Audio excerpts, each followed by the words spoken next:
Stance. We're going to go over stance. Now let's pretend like I'm on the right side of the formation. So the quarterback's in there. Okay, I'm the outside receiver. I'm the Y. Let's say with the Z. Now what I usually like to show is having the outside foot back or the inside foot up. Okay, and the reason being for that, I've had a lot of discussion with different coaches. The reason is on our 3-step slants or our 5-step things, we want to be able to make our cut when our outside foot is forward, bang, and then cut. Okay, so that's why. If I was going to run a fly or something deep, a fade, it really wouldn't matter.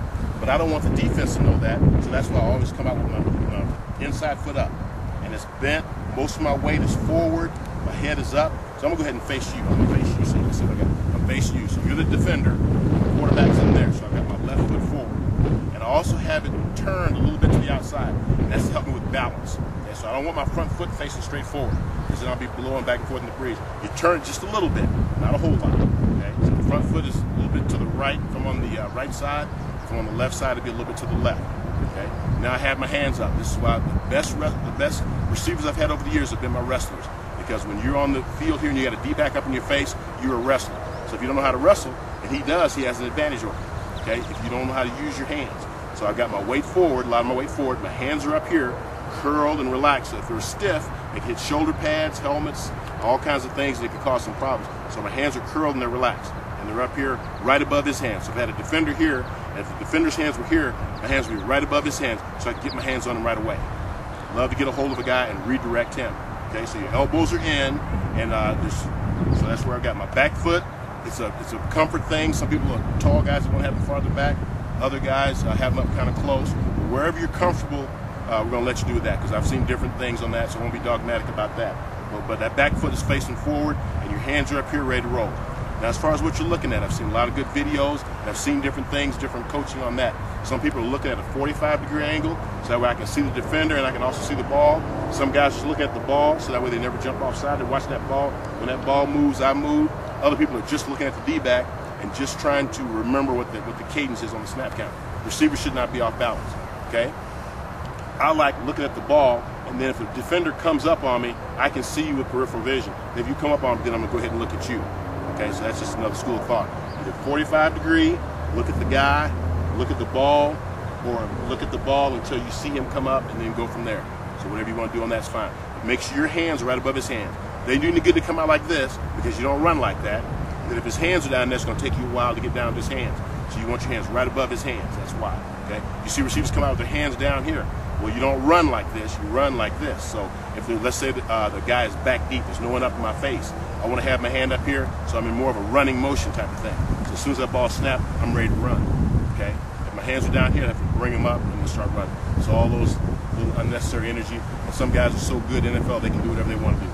They can come out there like this if they want to. So I'm just saying, from a general standpoint, if you have your hands up here ready to run, you're going to be in better position. Okay? So that takes care of the stance. Next thing is takeoff. When you take off, you want to make sure you don't waste steps. You don't do a false step. You don't want to rock back or step back. Okay? What you're going to do there, some people have said you're driving off the front foot. Some people say you push off the back foot. It won't matter to me. The idea is that you're going forward. So you're up here, as soon as the ball is snapped, you're taking off and you're in a running motion. Now you're out for track. You'll get there fast. Some people have said you start off your stance, or you take off going 100%. Others say you start off slightly less than 100%, and then you quickly pick up to 100%. Those are some things. If you go a little slower at first, you can kind of lull that D back to sleep a little bit, and then explode your 100% within a step or two. So that's something that different people do different things with that. When you're taking off, another thing, if there's a D back up in your face, there's a thing called foot fire, where you bring this back foot up and you kind of like this, you kind of step, and then you get the guy out of position, you grab him and grip, or you can grab him and you can swim, those types of things. Or somebody called a punch, where you're getting rid of the guy's hands, you're redirecting him, making him turn this way while you go that way. There again, that's why my wrestlers are such good receivers, because they do a thing called an arm drag in wrestling, and it's almost like a swim technique. I call it a swim, even though we're swimming, we're just barely clearing the arm instead of giving a lot of surface like some people when they think of the term swim. Some coaches have called this a punch, you know, or a strike or whatever. So there's different terminology, but the idea is that you're grabbing his arm, you're redirecting him, turning him this way, and you're clearing past him, stepping through your leg, and then getting past him, getting into your stem. Some people say you want to stack that defender, meaning that if the defender's here, once I get by him, I'm going to get back stacked in front of him. So that way I have a two-way go. I can go or a three-way go actually here. Okay. And if I just get by him and I'm going here, he can be tracing me. He can be trailing me right in here. And if I stack him, get back in front of him, then it's going to give me a few more options. So there's just some other things that different coaches at different levels have shown. So it's up to what you're going to do on that. So we've shown you the stance. Okay. If I was on the left side of the formation, the ball's in there, then I'd have my right foot up, which is my inside foot, and it'd be turned a little bit towards the sidelines. And there again, that's for balance. My front knee would be bent, my hands would be out here in this situation, the hands would be curled, and I'd be watching the ball, and I can see you coming at me. If you come at me, I'm gonna go look at you, and there again, I've got the foot fire type of thing, or I've got where I can grab the wrist and do a little rip technique, or a little swim technique. Rip technique is where you're getting skinny. The swim technique is where you, or punch, where you punch through, and if your right arm is punching through, your right leg's gonna come through, and you push that guy and get rid of it, and then get into your stem. If you're gonna rip, you grab that wrist, and you redirect him again, and you take that arm and you dip with your left arm, and your left leg's going as well. And you're getting skinny, it's like you squeeze through that hole, okay? You got a hole to go through, and the hole's this wide, let's say the hole's this wide, you can't go through like this.